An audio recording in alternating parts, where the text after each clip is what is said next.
بسم اللہ الرحمن الرحیم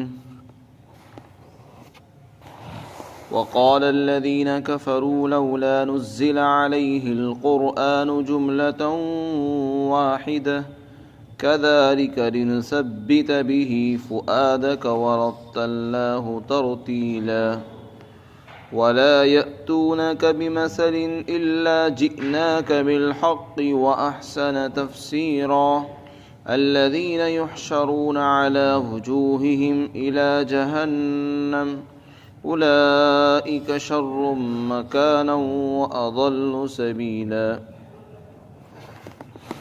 اور کافروں نے یہ بات کہی کہ اس نبی پر قرآن اکٹھا کیوں نہیں اتار دیا گیا۔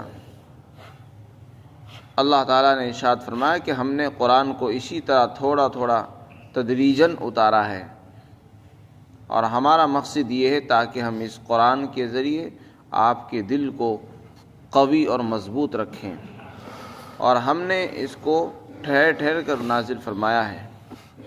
اور یہ لوگ آپ کے پاس جب بھی کوئی انوکھی بات لے کر آتے ہیں تو ہم اس کا بالکل صحیح اور ٹھیک ٹھیک جواب آپ کو عطا فرماتے ہیں، جو وضاحت کے اعتبار سے بھی بہت بہتر ہوتا ہے۔ اور جو لوگ قیامت کے دن اپنے چہروں کے بل، اپنے منہ کے بل جہنم کی طرف کو لائے جائیں گے، وہ ان کا ٹھکانہ بہت برا ٹھکانہ ہے، اور وہ راستے کے اعتبار سے بھی گمراہ ہیں۔ مشرکین کی طرف سے جہاں بہت سارے اعتراضات ہوتے تھے، ان میں سے ایک اعتراض یہاں بھی نقل فرمایا اللہ تعالیٰ نے۔ کافر اس کو کہتے ہیں جو قرآن کا انکار کرے یا اللہ کا انکار کرے، ضروریات دین میں سے کسی بھی ایک چیز کا انکار کرنے والے کو کافر کہتے ہیں۔ تو جو لوگ قرآن کو نہیں مانتے تھے، رسول اللہ کی نبوت پر ایمان نہیں رکھتے تھے، ان کا ایک اعتراض یہ بھی تھا کہ اگر یہ واقعتاً اللہ کا کلام ہے، جیسے کہ آپ فرما رہے ہیں کہ میرے پاس اللہ کا کلام آتا ہے، وحی آ رہی ہے، تو پھر اللہ تو پوری کتاب ایک ہی وقت میں بھیج سکتا ہے، اور بھیجنے پر بھی قادر ہے۔ پورا کا پورا قرآن ایک ہی وقت میں کیوں نہیں بھیج دیا گیا، اور تھوڑا تھوڑا کر کے روزانہ کیوں اترتا ہے؟ یہ تھوڑا تھوڑا کر کے جو روزانہ آ رہا ہے، آج نئی آیت آ رہی ہے، کل کو کوئی دوسری آیت آپ پڑھ کر سنا رہے ہیں، پھر آپ ایک ہفتے کے بعد کوئی اور نئی آیت ہمارے سامنے پیش کرتے ہیں، اس سے تو ایسا معلوم ہوتا ہے کہ شاید نعوذ باللہ محمد اپنی طرف سے نئی نئی آیتیں بنا کر پیش کرتے رہتے ہیں، کیونکہ ایک وقت میں ساری چیزیں بنا نہیں سکتا انسان، تو تھوڑا تھوڑا بناتے رہتے ہیں، تیار کرتے ہیں، اور پھر وہ ہمارے سامنے پیش کر دیتے ہیں۔ پھر کچھ دنوں کے بعد نیا کلام پیش کرتے ہیں، کسی سے نیا سیکھ کراتے ہیں تو وہ پیش کر دیتے ہیں۔ تو نعوذ باللہ اس میں یہ شبہ پیدا ہوتا ہے، یہ وہم آتا ہے، یہ سوال پیدا ہوتا ہے دل میں۔ اس کا جواب دیا کہ ایسا نہیں، اللہ کو قرآن کریم کو اکٹھا نازل کرنے پر قدرت نہیں، اللہ کو قدرت ہے، اور اللہ نے اس کو اکٹھا ہی اتارا تھا۔ لوح محفوظ کے اندر یہ محفوظ ہے، لوح محفوظ سے آسمان دنیا پر ایک ہی رات میں، یعنی شب قدر کے اندر اللہ نے اس کو نازل فرمایا تھا، اور پورا کا پورا ایک ہی رات میں اترا۔ پھر وہاں سے زمین پر جو اترا ہے وہ 23 سال کے پورے عرصے میں نازل فرمایا۔ 23 سال کے لمبے عرصے میں اتارنے کا جو مقصد ہے وہ یہ ہے تاکہ اس کے ذریعے ہم آپ کے دل کو مضبوط رکھیں۔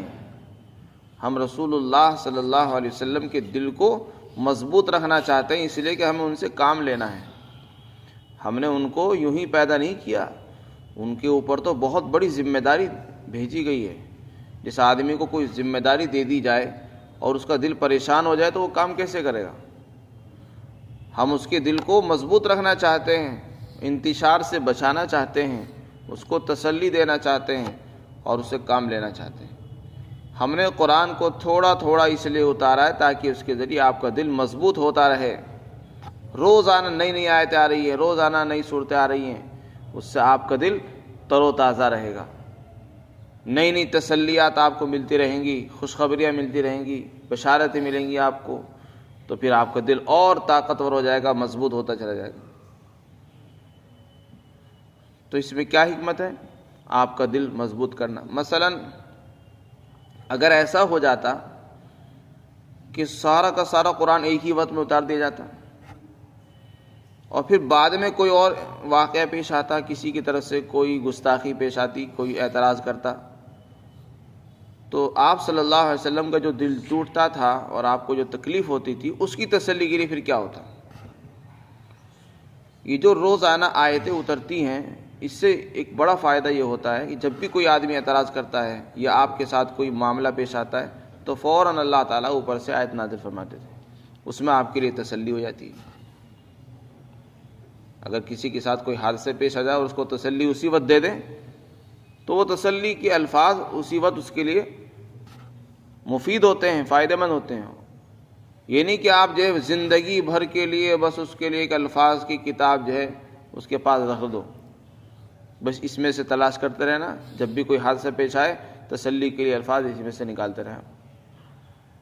اس میں انسان کے لیے دشواری ہے، اور جب کسی پر کوئی حادثہ پیش آتا ہے اسی وقت آپ ایک دو جملہ آپ کو اس کو جا کے بول دیں، اس سے اس کی تسلی ہو جاتی ہے۔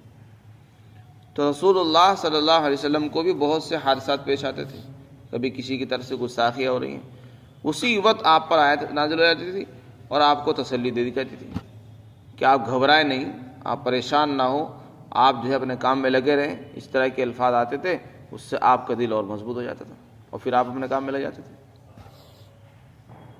تو عین وقت پر کسی کو تسلی دینے سے جو فائدہ ہوتا ہے وہ پہلے ہی پیشگی تسلی دینے سے کام نہیں بنتا۔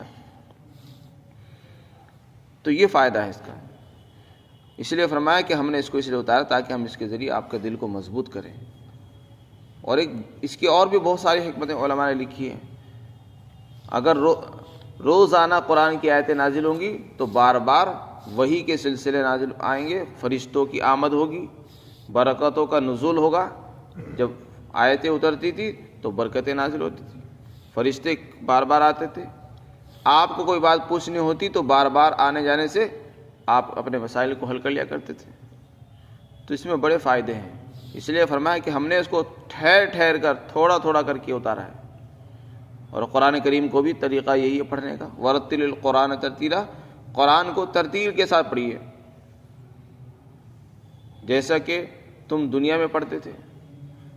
جب جنتی حافظ جنت میں جائے گا تو اس کو کہا جائے گا ورتل کما کنت ترتل فی الدنیا، جیسے تو دنیا میں ٹھہر ٹھہر کر قرآن پڑھتا تھا اسی طرح یہاں بھی ٹھہر ٹھہر کر پڑھ، اور پڑھتا جا چڑھتا جا، جہاں پر تیری آخری آیت ہوگی بس وہی تیری منزل ہوگی۔ تو قرآن کریم کا بھی حکم یہی ہے کہ اس کو ہم ٹھہر ٹھہر کر اس کے مخارج کی رعایت کرتے ہوئے اور اس کے حروف کی صحیح ادائیگی کے ساتھ صحیح تلفظ میں اس کو ادا کریں، تاکہ اس کے معنی کا سمجھنا اور اس کے الفاظ کی ادائیگی درست ہو جائے اور ہمارے لیے آسانی ہو جائے۔ پھر ایک اور فائدہ اور ایک اور حکمت بیان فرمائی اللہ تعالیٰ نے، ہم نے جو قرآن کو 23 سال میں اتارا ہے، تھوڑا تھوڑا ہم جو اتار رہے ہیں، اس کا ایک فائدہ اور بھی ہے۔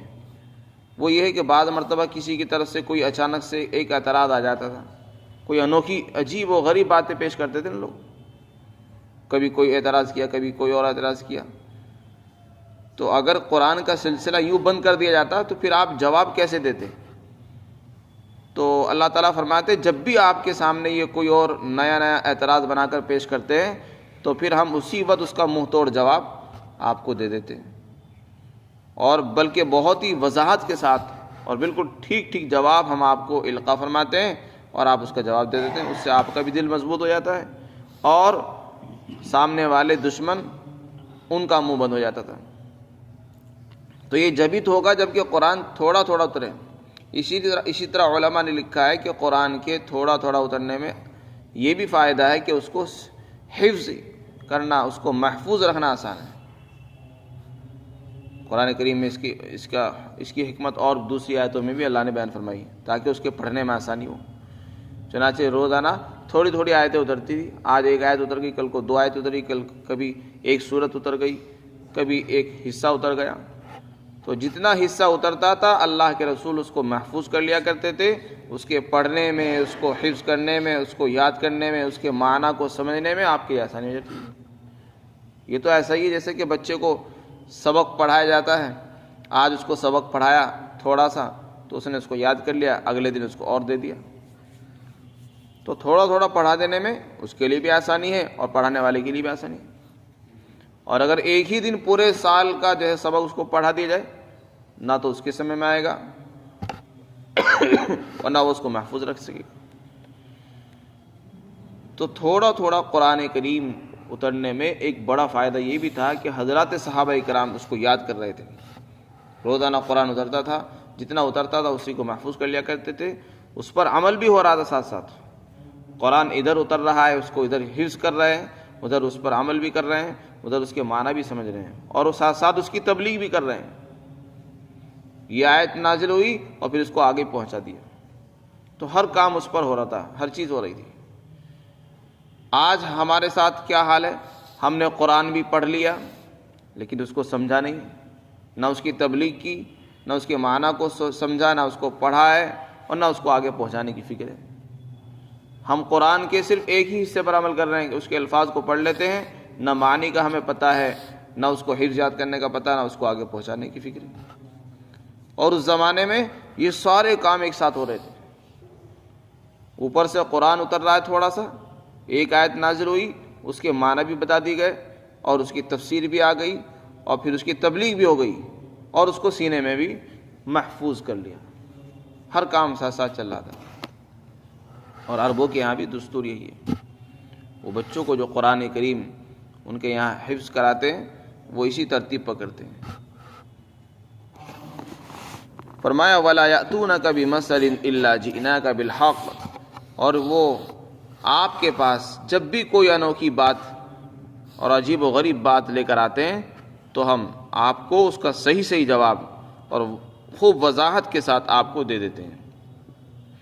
پھر آگے مشرکین اور کافروں کا برا انجام بیان کیا۔ اللہ تعالیٰ فرماتے ہیں ان کو قیامت کے دن منہ کے بل جمع کیا جائے گا، ان کو ان کے چہروں کے بل لایا جائے گا جہنم کی طرف کو۔